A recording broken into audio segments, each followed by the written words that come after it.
बिस्मिल्लाहिर्रहमानिर्रहीम। इय्याका नअब्दु व इय्याका नस्तईन। आज आपने देखा कि क्या खेल खेला जा रहा है और फवाद चौधरी को गिरफ्तार किया, अभी और लीडरों को गिरफ्तार करना है इन लोगों को, और जो है ना जिस तरीके से धांधली करना चाह रहे हैं।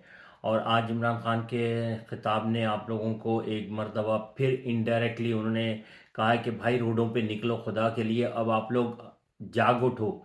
देखिए, आप लोगों को ऐसा लीडर नहीं मिलेगा दोबारा कि जो अपनी कौम के लिए, अपने मुल्क के लिए, वो उसके अपनी जान का भी परवाह नहीं कर रहा है। वो उसने क्या बोला, इमरान खान ने कहा कि मैंने जो है मौत को बहुत करीब से देखा है, तो मैं तो मौत से नहीं डरता हूँ। जिस दिन अल्लाह ताला ने लिख दिया है, जिस वक्त मौत आनी है वो तो आएगी आएगी।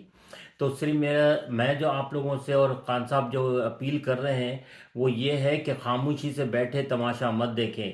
और मैंने पहले भी कहा था, और अल्हम्दुलिल्लाह रब्बिल आलमीन इस वक्त अवाम अल्लाह उसके रसूल सल्लल्लाहु अलैहि वसल्लम के बाद इमरान खान की हिफाजत के लिए बाहर निकल चुकी है, और ज़मान पार को उन्होंने अपने हिफाजत में ले लिया है। तो मेरे ये इस्टेब्लिशमेंट से भी रिक्वेस्ट है, सबसे ये है इदारों से, कि बराए मेहरबानी ये गलती मत करें। आप लोग किस बात का दुश्मनी निकाल रहे हैं, मैं बार बार एक ही सवाल करता हूं कि किस चीज़ की दुश्मनी आखिर पाकिस्तान से और पाकिस्तानियों से निकाली जा रही है। बराए मेहरबानी गलती मत कीजिएगा कि इमरान खान को अगर आप लोगों ने गिरफ्तार करने की कोशिश करी बिला वजह के, क्योंकि उसने कोई कानून नहीं तोड़ रहे हैं, ना ही वो कोई ऐसा काम कर रहे हैं जो पाकिस्तान के मुखालिफत हो, जो पाकिस्तान के लिए खतरे का बायस हो, या पाकिस्तान के लिए कोई नुकसान पहुंचे, तो आप लोग अपनी अना के लिए, अपनी खुशी के लिए जो है ना वो इमरान खान को गिरफ्तार करने की जहमत मत करना, ये गलती मत कीजिएगा, वरना पाकिस्तान में आग लग जाएगी। देखो, मैं आप लोगों से शुरू दिन से कह रहा हूँ कि इंडिया, अमेरिका और इसराइल की प्लानिंग है। आपको याद है कि जब तक अल्हम्दुलिल्लाह रब्बिल आलमीन जब इमरान खान वजीर आजम थे तो मोदी की नाक में दम करके रख दिया था, मोदी को जलील और ख्वार कर दिया था पूरी दुनिया में। उन्होंने मोदी का और इंडिया का जो है ना सबको बता दिया था कि वो क्या चीज़ है और किस तरीके से वो लोग मुसलमानों के लिए और दुनिया के लिए ख़तरा है। तो इस वजह से जो है ना मोदी चाहे इंडिया और इसराइल का भी उन्होंने यही किया था। जबकि बाजवा जो है ना उसको इसराइल को तस्लीम करवाना चाह रहा था और कश्मीर को कह रहा था वो भूल जाओ। किस तरीके का सिपह सालार था यार ये!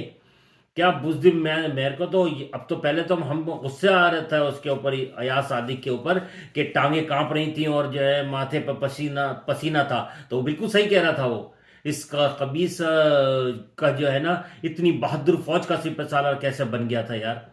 खैर, आसिफ सईद कोसा इमरान खान साहब को समझा रहे थे जिस वक्त उनको एक्सटेंशन के लिए नहीं दे रहे थे, मगर खान साहब की समझ में नहीं आया। इसने इतना इतना उनको घेर लिया कि जो है ना वो इनकी समझ में आया नहीं।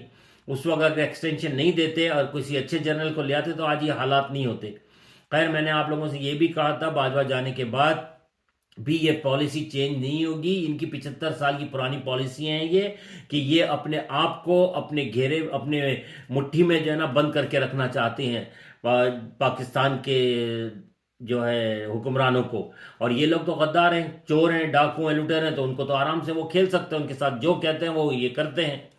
तो मुझे आसिफ मुनीर साहब से, जो चीफ ऑफ आर्मी स्टाफ है, उनसे उम्मीद नहीं थी। हाफिज कुरान है, तो आपने कुरान पढ़ के क्या किया? कुरान पढ़ लिया आपने, हाफिज लगवा लिया आपके नाम के आगे, तो उसको समझ ही नहीं रहे। अल्लाह ताला ने इरशाद फरमाया कि मैंने कुरान इसलिए तुम्हारी ज़बान में उतारा है कि तुम इसको पढ़ो और समझो।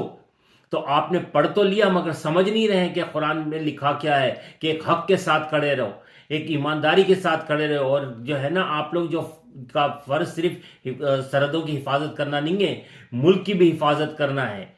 मुल्क के अंदर जो हो रहा है इस वक्त, जिस तरीके से लाकानूनियत हो रही है, गुंडागर्दी हो रही है, कोई कानून नहीं है, किसी जज की परवाह नहीं है। इस्लामाबाद में जो है ना इलेक्शन नहीं करवाया, किसी ने सो मोटो नहीं लिया, किसी ने ये नहीं कहा कि तौहीन अदालत कर रही है। इमरान खान ने तो सिर्फ इतना कहा था कि मैं आपके जो जस्टिस जेबा थी उनके लिए कहा था कि मैं आपको कानून के दायरे में लेकर आऊंगा और हम आपको भी नहीं छोड़ेंगे। तो उनके ऊपर तो फौरन तौहीन अदालत तो आ गई थी, माफिया मंगवा लिया उससे। तो आज कहाँ है ये तौहीन अदालत? क्यों नहीं एक्शन लेते इन लोगों के खिलाफ? और मैं उन जजों से पूछना चाहता हूँ, उस वक्त तक वेट करते रहेंगे कि जब तक पूरा मुल्क बर्बाद ना हो जाए, जब खत्म हो जाए, तो उसके बाद कहाँ जाओगे आप लोग भी? آج اللہ نے اور اس ملک نے آپ لوگوں کو اتنی عزت دی ہے، تو خدا کے لیے آنکھیں کھولیں، پاکستان کا ساتھ دیں، عوام کی اس دلدل سے نکالیں، اور ہم عمران خان کو آپ لوگوں سے بار بار وہ ایک ہی امید لگائے بیٹھے میں بیچارے کہ عدالتیں ہمارے انصاف کریں گے، عدالتیں ہماری ججز ہمارا انصاف کریں گے، مگر جج تو خاموشی سے بیٹھے ہوئے کچھ کر ہی نہیں رہے۔ اللہ تعالیٰ ان ججوں کو نیک ہدایت دے، اور جو ہے نا ان کا دل میں خوف ڈالے اللہ کا، اور صحیح انصاف کرے۔ اللہ تعالیٰ پاکستان کی اور عمران خان کی حفاظت کرے۔ پاکستان زندہ باد، عمران خان پائندہ باد۔ اللہ حافظ۔